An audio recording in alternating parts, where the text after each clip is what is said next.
that. No, I'm not. When you're asking for me to withdraw to the 67 borders, you won't end the occupation. When you're asking for the right of return, a choice of right of return to the land of Israel, you're asking me to commit suicide, to dismantle my state. That's what you're asking. No, you're asking me to dismantle the state of Israel. Who gave you that right? Every single listener and viewer can understand that there are 3.7 million Palestinian refugees. I appeal to everyone, is there no distance between 3.7 million and by all zero? Means, tell the Arab countries who have caused that problem to absorb them. Why not? We absorb 2 million immigrants. The point is, there are modalities that can incorporate both. It's not that I can imagine them. If I imagine them, they can exist. And there's no reason why there should be this apocalyptic scenario. Now, but you must end the occupation, and you refuse to do so. Let me go one step further here, just to try to clarify, because in listening to both sides, if what you just said is correct, then it would seem to me that in order to get started talking about the modalities, that would, in real effect, and I think they would have to include some things that might substitute for actual physical return. Of course they would. The sort of thing one would get into, reparations, whatever you talk about. That's correct. But all that aside, I'm looking at a situation right now, though, where one can't even sit down and get into those details. Right, you're right. Because of this disagreement. Folks are wandering around killing innocent civilians and people in Israel. On both sides. And, let me finish, and there is an Israeli presence in the West Bank and Gaza, deeply resented and so forth and so on. Right. Now, obviously, ideal world, Israel withdraws that presence from most parts of the West Bank, something, by the way, that, as I recall, has already happened, at least to a large degree.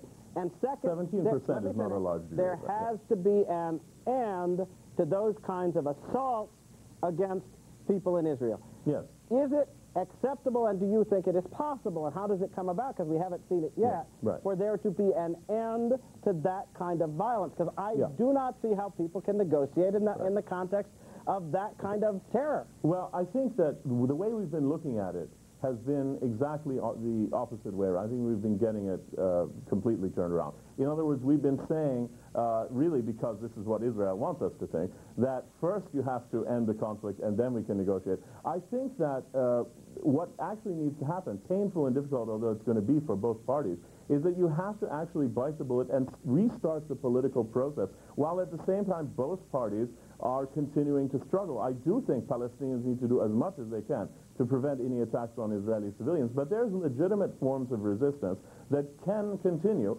just as Israel can continue whatever it feels necessary in its self-defense.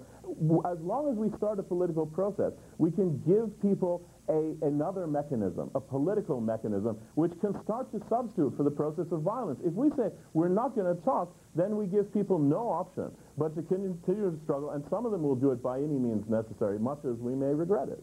I could show you a chart for the past 20 months showing every time we initiated political initiative, every time we made a gesture, there was a rise in terrorist activity. Terrorism always preceded so-called occupation. The problem is terrorism, not occupation. But the occupation has been going on for 35 years. There was terrorism for 120 years.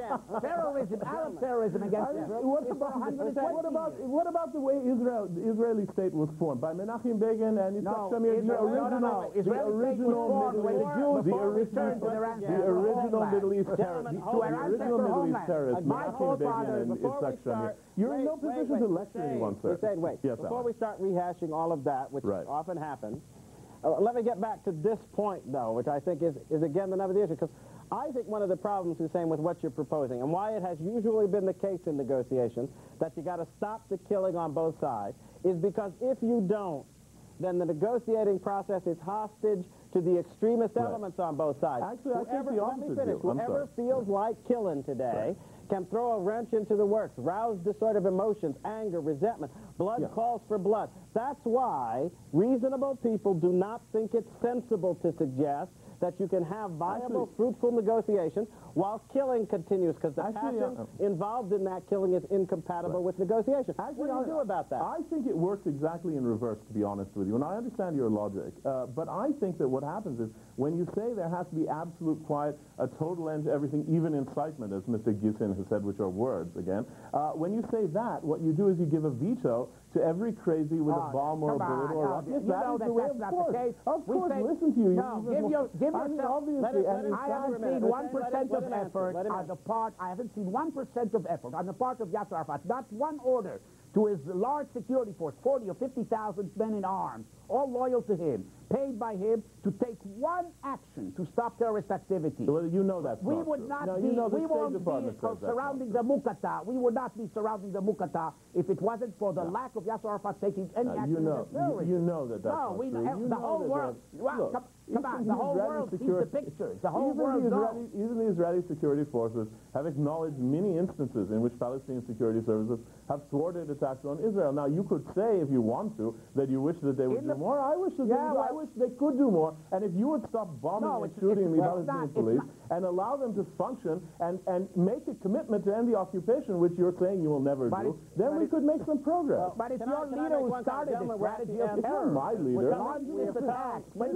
Excuse me, gentlemen, we come to the end of the time. I want to leave both of you with one thought, though, and especially to say, obviously, I'd like to leave you with a thought, because it seems to me that the reason why negotiations usually require an end to shooting is really very simple, because the passions involved in the killing are not compatible with the spirit that's required to achieve real compromise in negotiation. That's clear. That's step number one. But I think there is also a continuing and ongoing problem with the mind that is required for a negotiation to succeed. That's why incitement is important. Not that some people aren't going to cross the line and do violence, but when you have everybody on the Arab side acting as if there's an excuse for this, and as if we shouldn't be working against the mentality that contributes to that violence, I think that's a serious problem as well. It's not perfection that's required here, but a real commitment of will on both sides to step beyond the spirit of conflict. And I think at the end that does require that the guns be silent and that hearts be committed to change. And that's what, as of yet, I think has not been in evidence. Anyway, thank you both for coming on tonight. Really appreciate it very much.